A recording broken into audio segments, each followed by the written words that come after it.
Is NDAX a good place to buy and sell crypto in Canada? In today's review, I'll share my experience using NDAX over the last few years, the pros and cons, and if there's any better options you should consider as a Canadian. Hey guys, Alex here, and welcome back to RankFi. This will be a detailed video, so all the timestamps are down below, and all the referral links and useful resources can be found in the description. So let's jump right in. Quick context if you're new to the channel. I've been reviewing all the crypto exchanges in Canada, and I've KYC'd on all the exchanges and compared all the important features you'd want to know, such as the spread fees, the all-in fee to buy Bitcoin, the number of coins, and so on. And usually when you're trading crypto, you want to have your main fiat on and off ramp. So that's to buy crypto from your bank account. And then usually you use other exchanges to get features and coins that the Canadian platforms don't offer. And NDAX is primarily a fiat on and off ramp. It does offer some altcoins, and we'll get into all of that. But when choosing a crypto exchange, these are the 5 main categories you want to look at. And this is how we'll be reviewing NDAX in this video. So we might as well start with what is NDAX. This is a centralized crypto exchange. They're based out of Calgary. The platform was founded in 2018. They let you buy and sell 39 cryptocurrencies. They have beginner and advanced trading and low fees on the platform, which we're going to cover. As I'm making this video, they actually rebranded the platform. They have a new logo and front end, and they might even update the actual back end. So things might change depending when you're watching this video. But right now, this is what it looks like. NDAX has 5 main features that make it stick out. Number 1, it's a fiat on-ramp and off-ramp. Number 2, you can trade 39 coins on the platform. Number 3, they offer beginner and advanced trading. Number 4, they had the lowest fees in Canada to buy Bitcoin when I tested it. And number 5, they're considered a secure crypto exchange. So let's start breaking down all of those one by one. And let's start with the deposit and withdrawal. So like I mentioned, NDAX is a fiat on and off ramp. You can buy crypto from your bank account using Canadian dollars. And once you sign up to the platform, you have the deposit and withdraw up here. So you can click deposit and you have the e-transfer and wire transfer option. You can also deposit US dollars, and same thing for withdrawals here. Now, if we just go to the fees page here and scroll down, it's free to deposit Canadian dollars.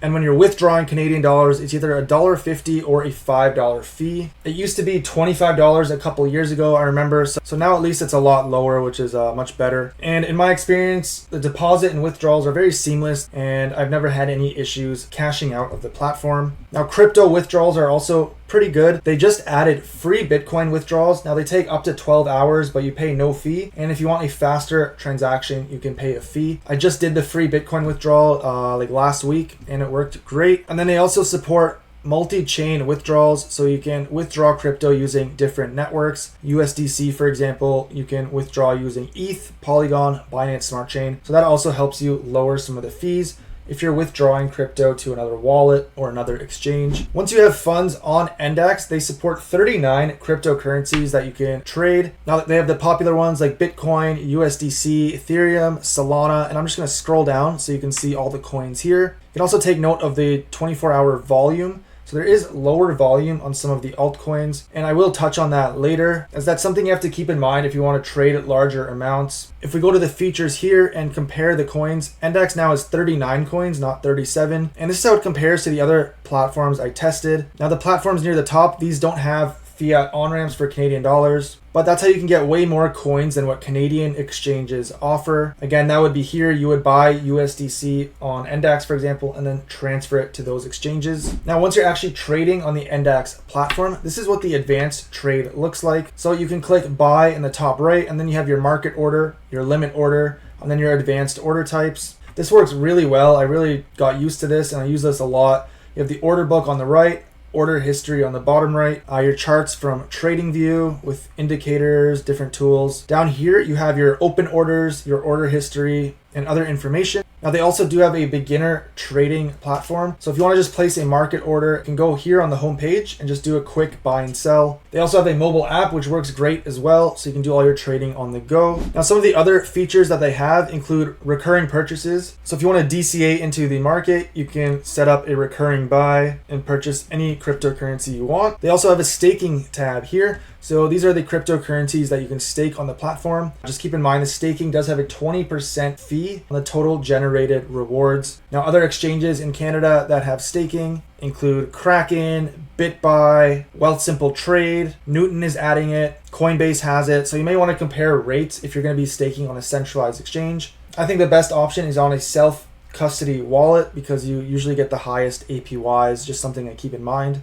And now it's time to look at the fees and spreads of NDAX. So let's start on the fees page. NDAX charges just a fixed fee right here, which is 0.2%. And it's hard to compare all the Canadian platforms. So I actually bought Bitcoin on all of the Fiat On ramps all at the same time. Now these fees are always fluctuating, so it's not going to be exact when you're watching this video, but it gives you an idea when you're comparing the platforms. And NDAX had the lowest fee to buy Bitcoin in Canada, all fees considered. So it had 0.2 trading fee, and the price of Bitcoin was 0.21% higher than the index price of Bitcoin. That's how we got 0.41%. I did the same thing for all the platforms. And to compare, Coinbase's QuickSwap was the most expensive in Canada at almost 5%. So NDAX, you're about 10 times cheaper than if you're on Coinbase. Kraken's Pro Trade was also very inexpensive. Now, one thing to keep in mind with the fees is the volume, which I mentioned. This is kind of an issue with all of the Canadian exchanges. If you're buying Bitcoin, ETH, Solana, pretty much all the big coins, the volume is good enough unless you're buying like crazy amounts. But as you go down to like other altcoins, the volume can be only a couple $1,000s or a few $1,000s on some of these coins. So it may be harder to get your orders filled. It may be harder to get the best prices. That's why usually in Canada, you want to have a Fiat On ramp and then a second exchange dedicated for altcoins. So you can use one of those global platforms that have billions of dollars in trading volume. So the combo I'm using right now is like NDAX and BitGet or BTC, for example. All of these platforms will be linked below, but just keep that in mind when you're trading altcoins on NDAX. You have to look at the volume on some of those coins. But if you're trading some of those top coins, it's one of the cheapest in Canada. Now, lastly, let's look at the security, which is obviously a deal breaker. So when you're looking at security, these are the things that I look for in a safe platform, and you wanted to check as many boxes as possible. Now, any platform that's regulated in Canada will be safe. So if we search NDAX, they're getting their pre-registration undertaking to register with the OSC.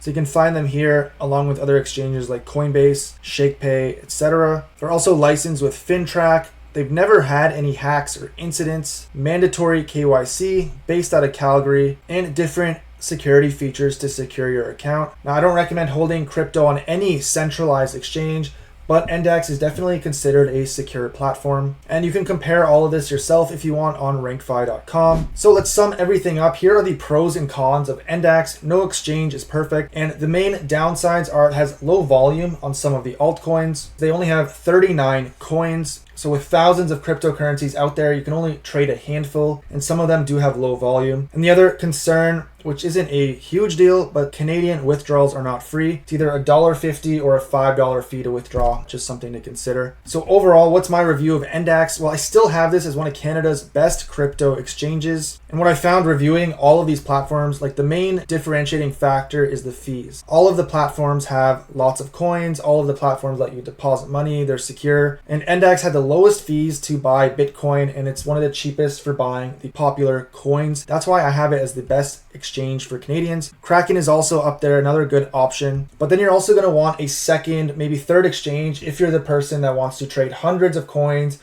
or get advanced features, crypto futures, things like that. For that, you can use something like BitGet or BTC. And what I do is I buy USDC on NDAX, for example, and then send it to those second and third exchanges or to my crypto wallet. And I found that this is the best setup to buy crypto as cheaply as possible in Canada. And NDAX is probably the best fiat on-ramp you can use right now in 2024, just because of those low fees. Drop a like if you found this information helpful. And if you want to know all my best crypto exchanges for trading altcoins, using crypto futures and more, go check out this video where I compared all the Canadian exchanges. Hope you found this helpful, and I'll see you in the next one.